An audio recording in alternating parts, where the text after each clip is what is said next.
Her true story from Michigan. They charged me rent to stay in the home I built, so I called the sheriff and changed the locks. They laughed when I packed. But they cried when they saw who owned the deed. My name is Delores Whitaker, and I'm 83 years old. I spent the better part of my life with calloused hands, a heart full of hope, and a dream I thought I had built strong enough to last 3 lifetimes. That dream? My home in Hartley, Michigan, a quiet, 2-story farmhouse with blue shutters and a wraparound porch that I laid every brick of with my late husband, Clark. He died 22 years ago, but his spirit still lived in the creak of the floorboards and the smell of fresh-baked cornbread on Sundays. At least, it used to. Until they moved in. Until my only daughter, Clarissa, and her smug, good-for-nothing husband Bradley, decided that my old age was more of an inconvenience than a legacy. One rainy morning in March, they stood in the living room I once wallpapered by hand, stared at me like I was a burden, and said the words I never imagined I'd hear from my own blood. "You'll need to start paying rent, Mama. It's only fair." Rent? In the house I built? In the home where Clarissa took her first steps? Where we marked her height on the kitchen doorframe every year with a pencil? I thought it was a joke. I laughed. But their faces didn't change. Bradley folded his arms and leaned against the doorframe like he owned the place. "We're in a tough spot financially, and frankly, you're using utilities. It's just responsible." Clarissa didn't meet my eyes. "You always said this house would be mine someday," she whispered. "Yes," I said. "Someday, Clarissa. Not while I'm still breathing in it."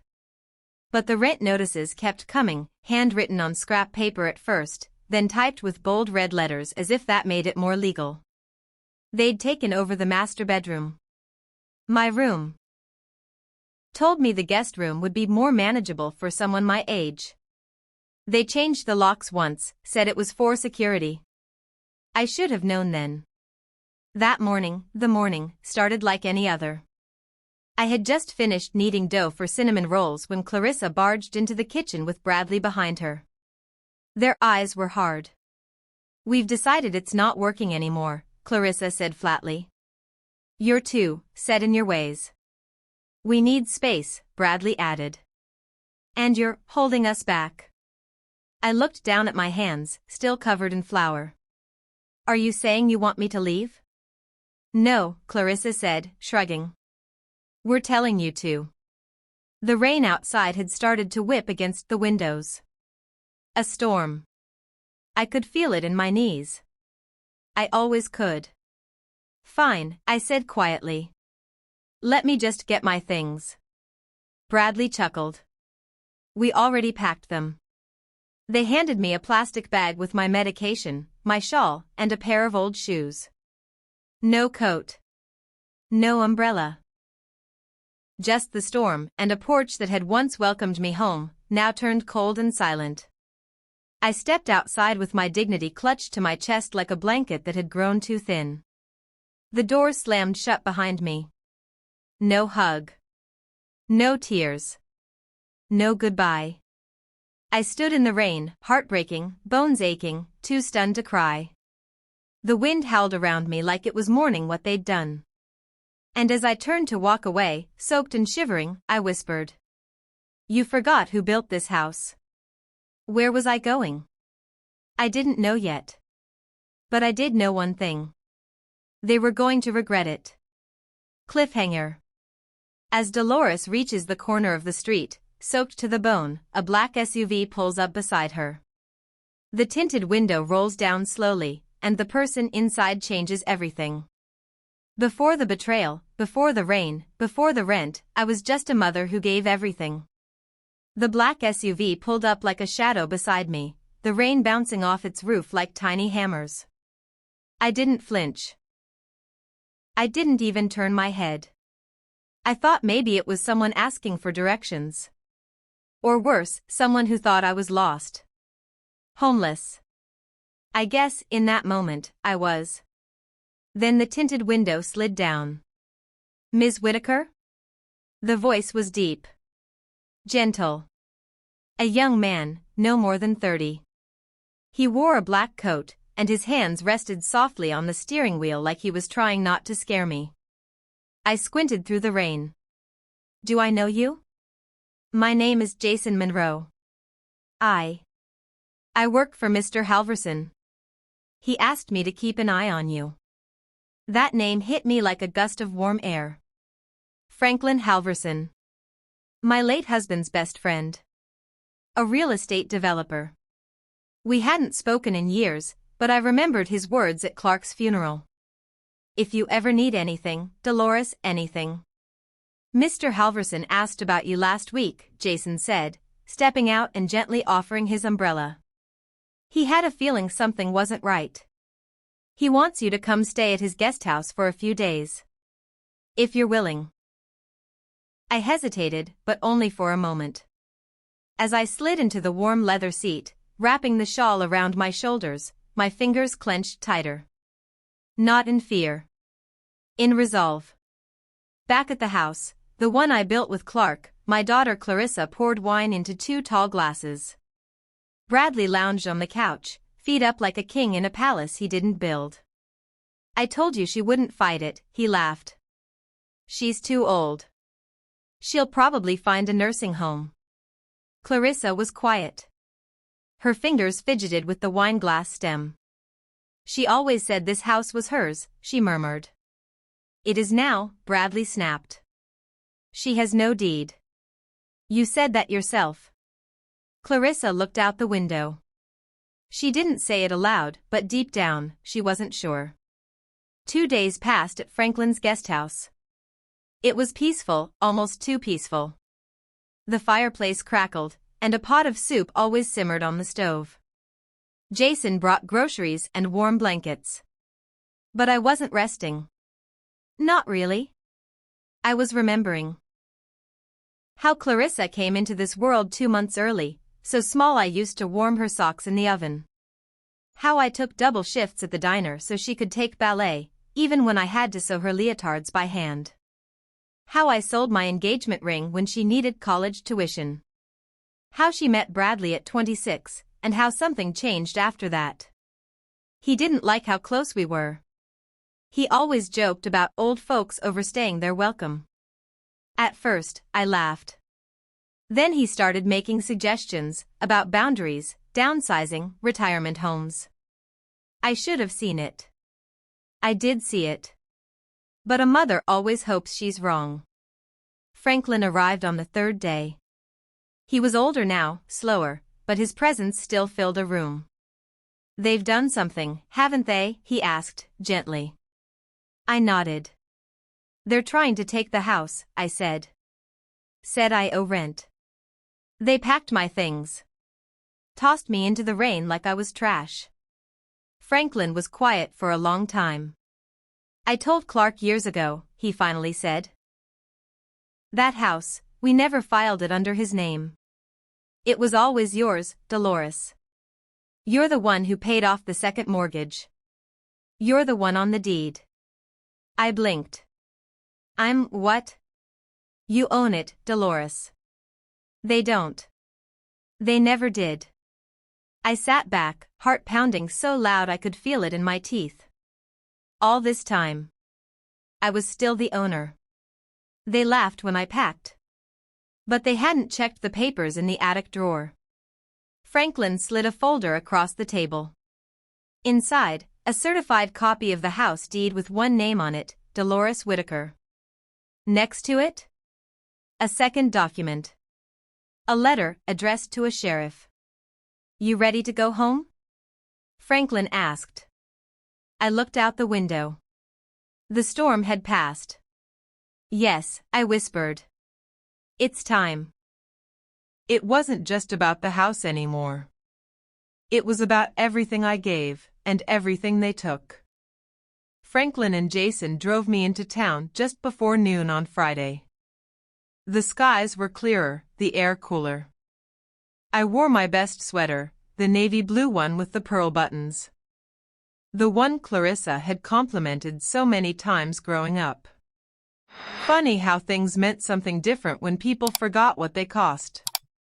We pulled up in front of the Hartley County Sheriff's Office, and Jason opened the car door for me like I was royalty. I didn't feel like royalty. I felt like a mother walking into battle for her name, her memory, and her worth. Sheriff Nolan Brigsby was an old friend. He used to come to the house every Thanksgiving for Clark's smoked turkey. He recognized me instantly. "Delores," he said, standing. "Good heavens, what are you doing here?" I laid the folder on his desk. "They charged me rent in my own house, Nolan. And when I refused to pay, they put me out like a stranger. I want it on the record. I want to go home." He scanned the papers, quietly, carefully. He paused at my name on the deed. I watched his jaw tighten, his fingers flex. "You've been the legal owner of 313 Willow Creek Lane since 1987, he said. "Yes, sir." "And they evicted you?" I nodded. "In the rain. With nothing but a plastic bag and a lie." Sheriff Brigsby stood and placed both hands on the desk. "Give me 10 minutes, he said. Back at the house, Clarissa was getting ready for brunch. Hair curled. Perfume thick in the air. Bradley was fixing himself a Bloody Mary, humming some off-key country tune. "I've been thinking," Clarissa said, adjusting her scarf in the mirror. "Maybe we should sell the house. You know, now that it's just us." Bradley smirked. "Finally. You're seeing the light." She smiled, but something flickered in her expression. "I dreamed about Mama last night," she whispered. She was crying. Standing in the kitchen. Just crying. Bradley rolled his eyes. "Dreams aren't real, babe. This house is." And then they heard it. The knock. Firm. Final. Not the kind you ignore. Bradley opened the door and froze. There stood Sheriff Brigsby, one hand resting on his belt. Behind him, me. Clarissa gasped. "Mama?"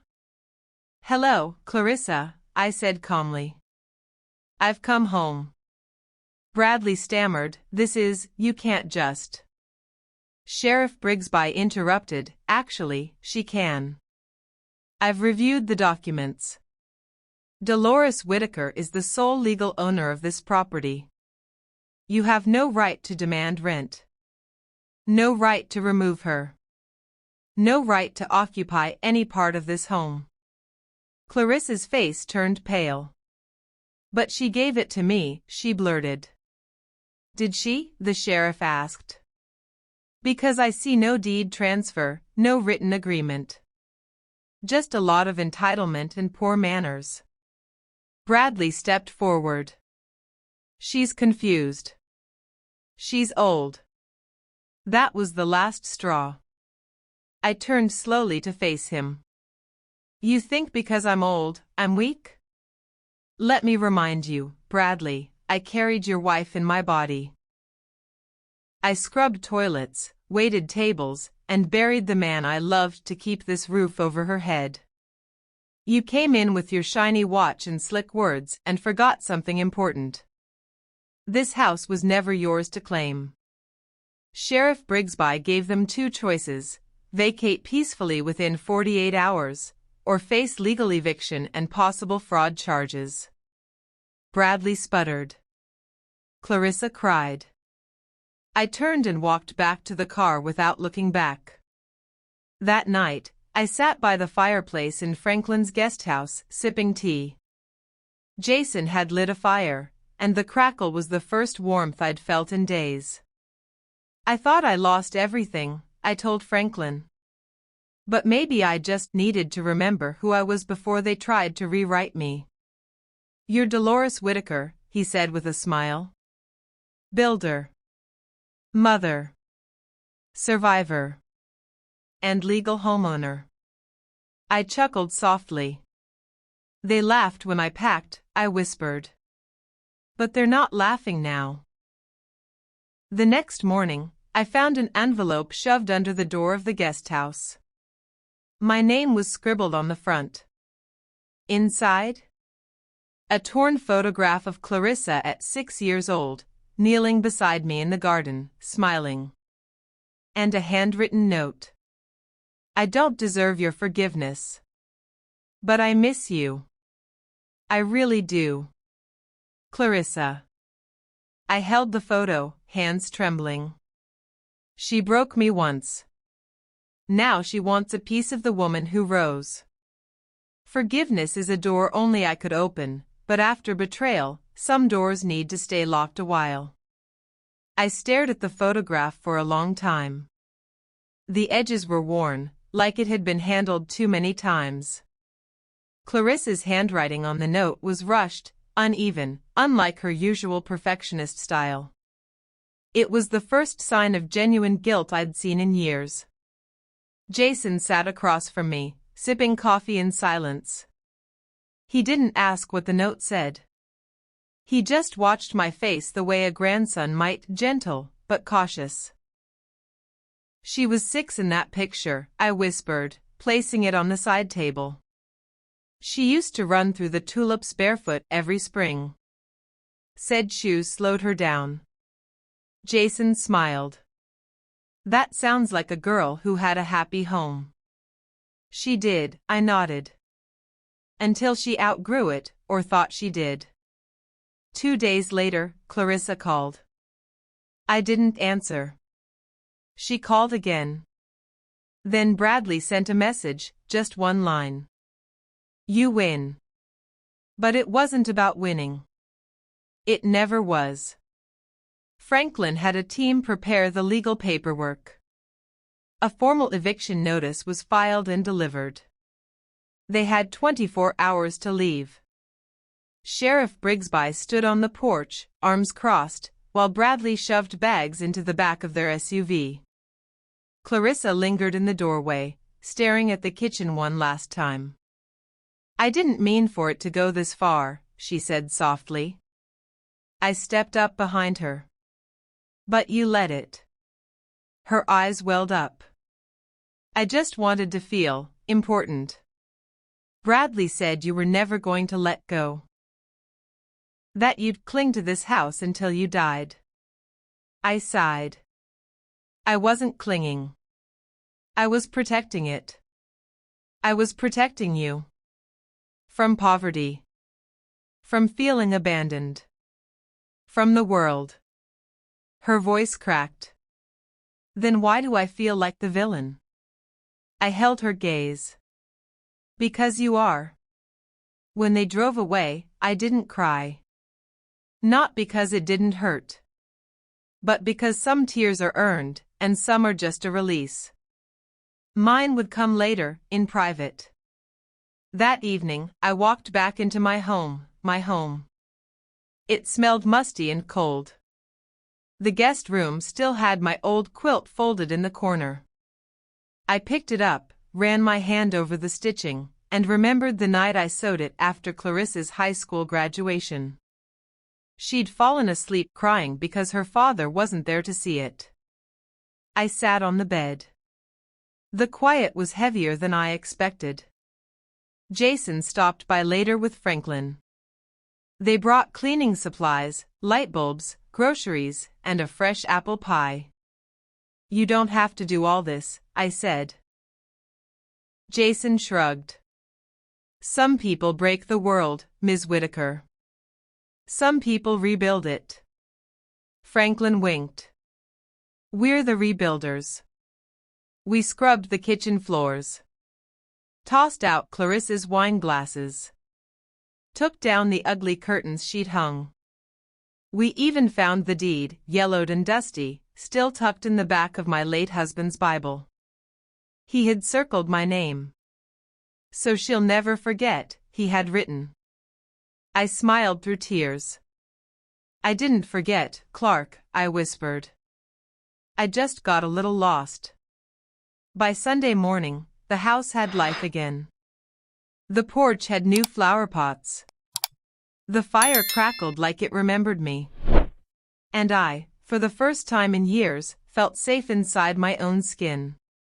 But just as I was settling in, Jason came running up the porch steps with a stunned look on his face. "You're not going to believe this," he said, holding out a folded paper. It was a petition. Clarissa and Bradley were filing a claim for partial ownership of the house. Their reasoning?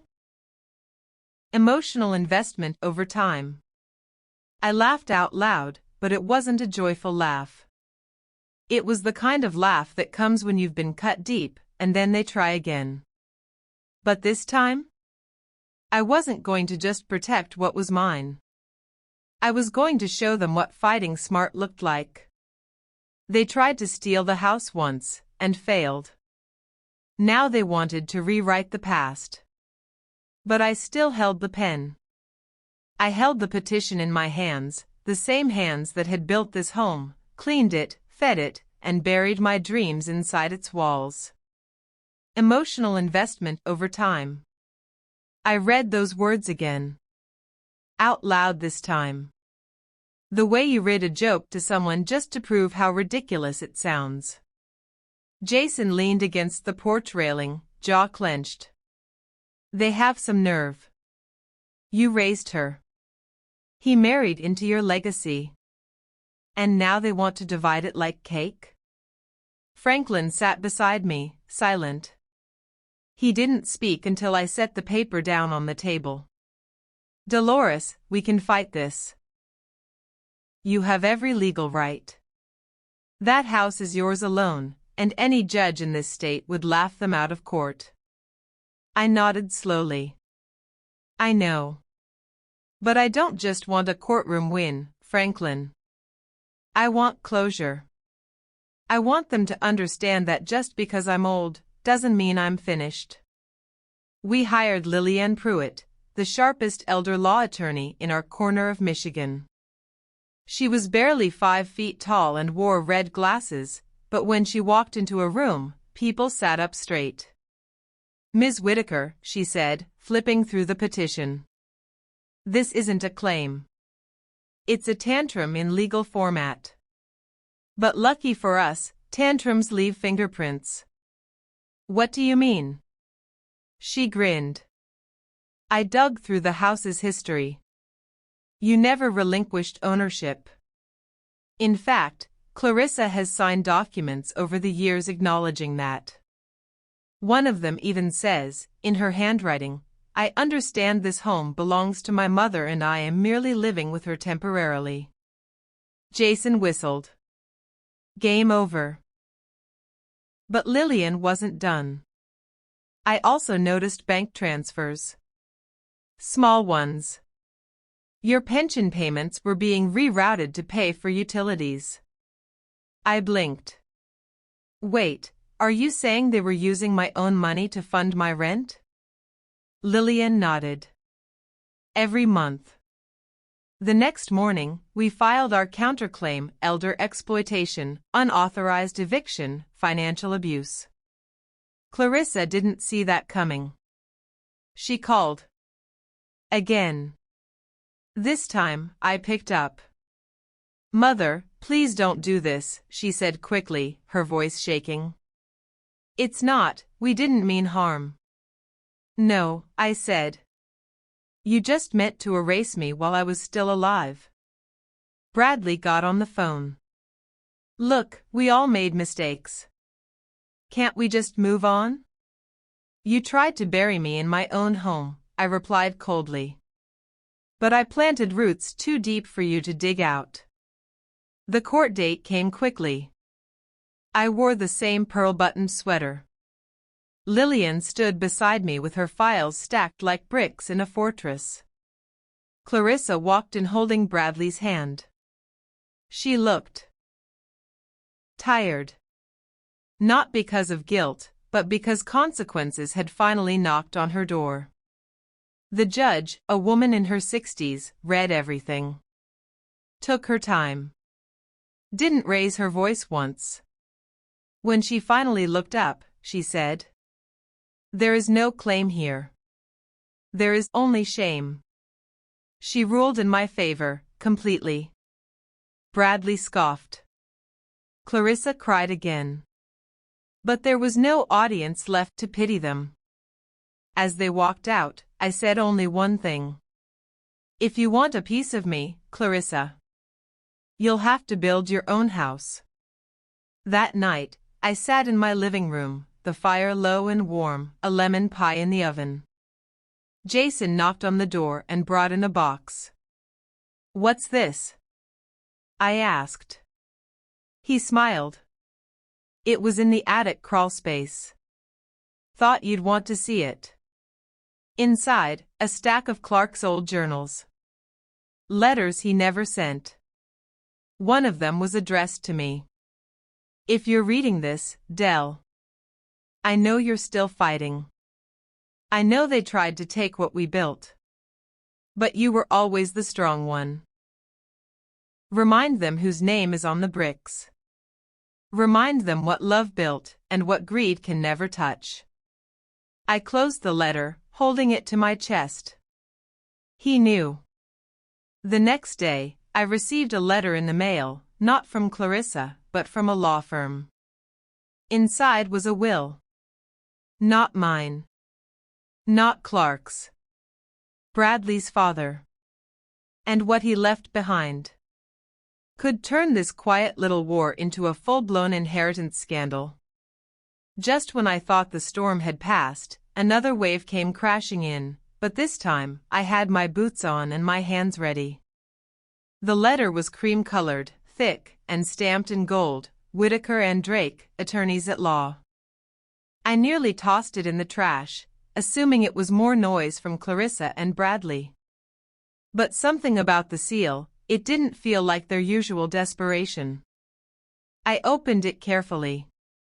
Inside was a legal notice, dated and notarized. To Mrs. Delores Whitaker. You are hereby notified of your legal inclusion in the final will and testament of Mr. Rupert Charles Danvers, the late father of Bradley Danvers. I stopped reading for a moment. My heartbeat slowed like it was trying to process the name. Rupert Danvers? I remembered him vaguely, a man I'd only met once, at Clarissa's wedding. Tall, cold eyes, the kind of handshake that told you money never made him kind, just powerful. He and I had nothing in common. He hadn't even stayed for the cake. But now, somehow, he had named me in his will. Franklin and Jason rushed over as soon as I called. Lillian joined too, adjusting her red glasses and flipping through the letter like a hawk studying her prey. There's a clause here, she said, tapping the page. Rupert left a property, an estate, in fact, in Traverse City. He left it in trust, to you. My mouth dropped. To me? Why? Jason leaned in, reading further. It says here, in recognition of her integrity and the kindness she showed my son, which he never deserved. Franklin chuckled under his breath. Well, that man may have been cold, but he certainly saw something true before he died.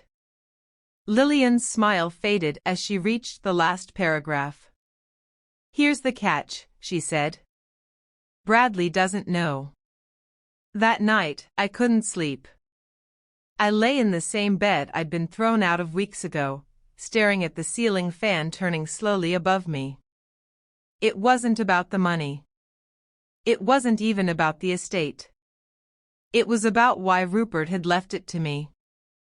Because he'd seen what I had tried not to see for so long. That I gave everything, and was paid back in betrayal. The next morning, I met with the lawyers handling the will. They confirmed everything, the estate was mine. Rupert had changed his will the year before he died, quietly transferring ownership because he didn't trust Bradley to honor anything that wasn't handed to him. I asked if Bradley and Clarissa would contest it. They said he could try. But the evidence of financial abuse, now on public court record, wouldn't do him any favors. I laughed. Not a bitter laugh. A freeing one. By Thursday, the town was buzzing. Clarissa showed up at my porch, eyes puffy, holding a plate of store-bought muffins. "Mama," she said. "Can we talk?" I stepped outside. "You can talk. I'll listen." Her voice cracked. "I messed up. Bradley, he said we'd be set for life if we just took over the house. That we could flip it. Use your pension to fund the renovation. But when the sheriff showed up, it hit me what I'd done." I stared at her for a long time. "You used to hold my hand and say you never wanted to leave this house," I said. "Now you're handing me muffins like that makes everything go away." She blinked, stunned by the coldness in my voice. "I'm not mad, Clarissa," I continued. "I'm done. There's a difference." Before she left, she turned and whispered, "You were always stronger than me." I shook my head. "No, Clarissa. I was just never willing to break someone to feel whole." That weekend, Lillian called with news. "Delores, you may want to sit down." "Why?" I asked, tightening my cardigan. "Because Bradley just filed a motion to freeze your assets. He's claiming the estate left to you should have been his. And he's naming you in a suit for inheritance theft." I leaned back slowly, unshaken this time. "Let him try. This time, I'm not just fighting for a house. I'm fighting for every woman who gave too much and got silence in return. They froze my assets, but not my resolve. Let them come. This time, I had more than the law behind me, I had the truth." Lillian met me at the courthouse early Monday morning. I wore Clark's wedding ring on a silver chain, tucked beneath my sweater. Not because I needed luck, but because I needed to remember who I was before the world started calling me fragile. Jason was already waiting in the hallway, pacing like a worried grandson. He looked up as I entered. "You sure about this?" he asked. I nodded. "I've been sure since they left me in the rain." Bradley's lawsuit was as desperate as it was delusional. He claimed that Rupert's estate rightfully belonged to him as the sole heir. That I had manipulated an elderly man into changing his will. That I had leveraged pity to steal what should have been his birthright. Birthright. As if kindness could be inherited like furniture. The judge, a sharp woman in her 70s named Judge Carla Dawson, didn't flinch as she read through the file. Her reading glasses rested low on her nose. She tapped a pen rhythmically on the table. "Mr. Danvers," she said, voice calm but firm. "This court has reviewed video statements from your late father, financial records, signed documents, and testimonies from multiple witnesses. There is no evidence of coercion, undue influence, or manipulation." She glanced at me. "In fact, the only person being accused of manipulation, based on recent court records, is you." Bradley's lawyer tried to interrupt, but Judge Dawson silenced him with a single raised hand. "You're asking this court to believe that an 83-year-old woman who was thrown out of her own home by you somehow schemed to take advantage of your father, a man who, by every account, had no love lost for his son?" I sat quietly. I didn't smile. I didn't blink. Because finally, someone else was saying it for me. The judge leaned back. "This motion is not only denied, it's offensive. And should you attempt to bring further frivolous claims before this court, you will be fined, Mr. Danvers." Heavily. After the ruling, Bradley stormed out of the courthouse, muttering to himself. Clarissa trailed behind him, avoiding my eyes. Jason walked me to the car in silence. Do you feel better? He asked gently. I thought for a moment. No, I replied. But I feel clearer. Over the next week, the word spread around town. People started stopping me at the store, at the post office, even at the bakery. You're Delores Whitaker, right? You're the one who fought back? I'd nod and smile faintly. But it wasn't about pride. It was about reminding people like me that it's never too late to take your name back. With my assets unfrozen and the estate officially mine, I did something that surprised everyone. I didn't sell it. I turned the Traverse City estate into the Whitaker Women's Restorative Home, a transitional refuge for elderly women abandoned by their families. Fully funded, fully staffed, fully protected. They called me extra. Old. A burden, I told the local paper in an interview. But every burdened woman I've met is carrying the weight of someone else's neglect. This house is for them now. Clarissa sent a letter a month later. A real one. Handwritten. Mama, I'm sorry. I don't expect forgiveness, but I want to tell you I've left Bradley. I'm in counseling. I'm staying with a friend.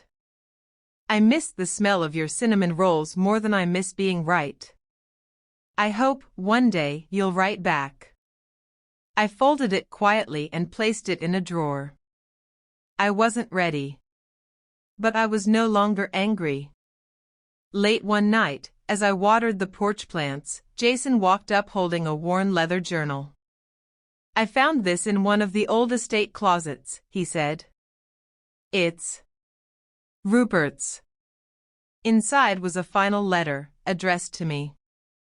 If you're reading this, it means my son disappointed you as he did me.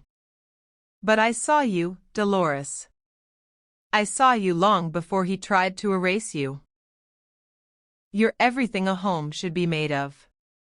Build something with this inheritance, not just walls. Build legacy. I wiped a tear from my cheek. I wasn't just home. I was becoming the builder again. They tried to take everything from me. But in the end, I built something greater than revenge. I built peace. The spring sun lit up the porch of the Traverse City estate like it knew joy had finally returned to its bones. What once was a dusty, abandoned house with rotting drapes and a bitter legacy now echoed with laughter, soft footsteps, and the scent of fresh bread baking from the kitchen. We had 8 women living there already. Some were like me, mothers turned invisible.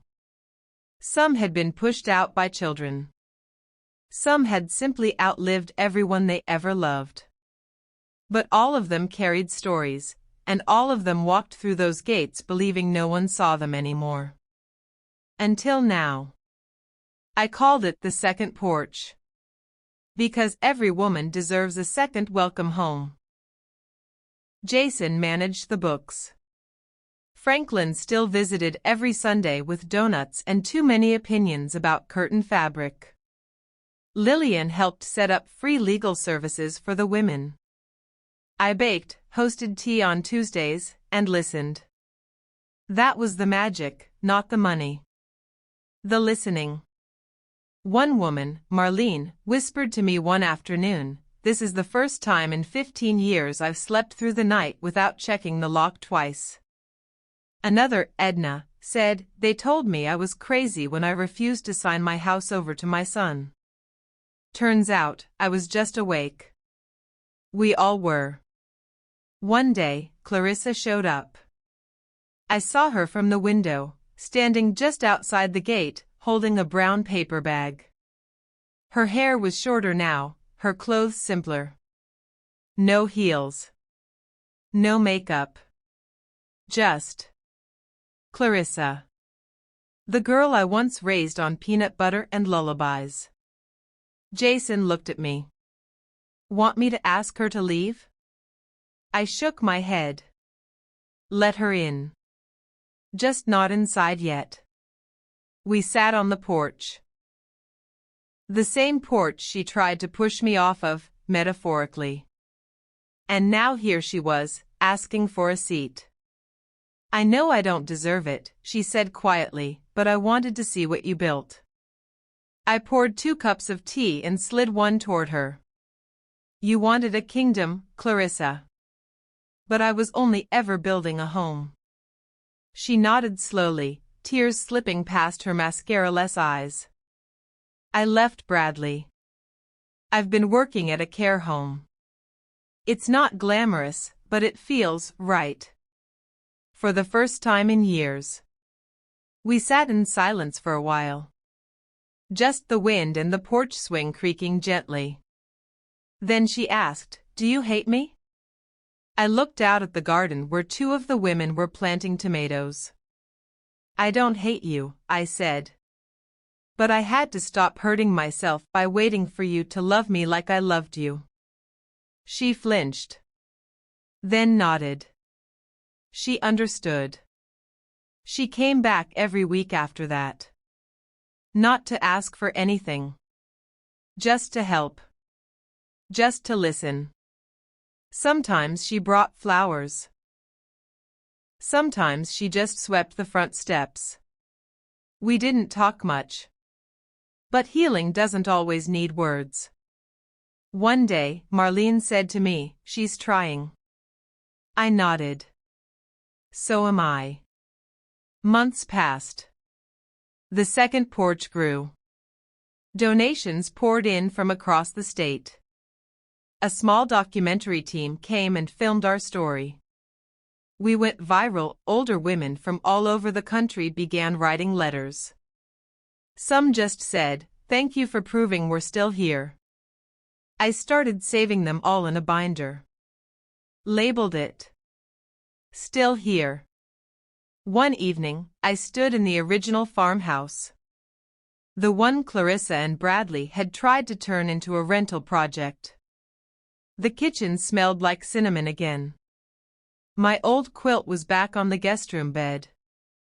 I took one last walk through the hallway and ran my fingers along the pencil marks on the kitchen doorframe, the ones measuring Clarissa's height over the years. I smiled.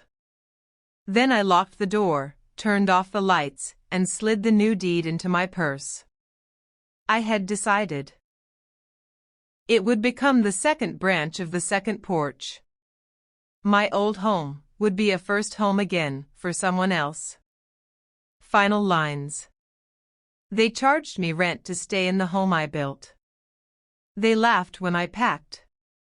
But they cried when they saw who owned the deed. Now, I don't need them to cry anymore. Because I'm too busy building something worth staying for. If this story touched you, tell me in the comments. If you know someone who's been through something similar, share this video. And remember, we're never too old to take our power back. Like, subscribe, and always believe in second porches.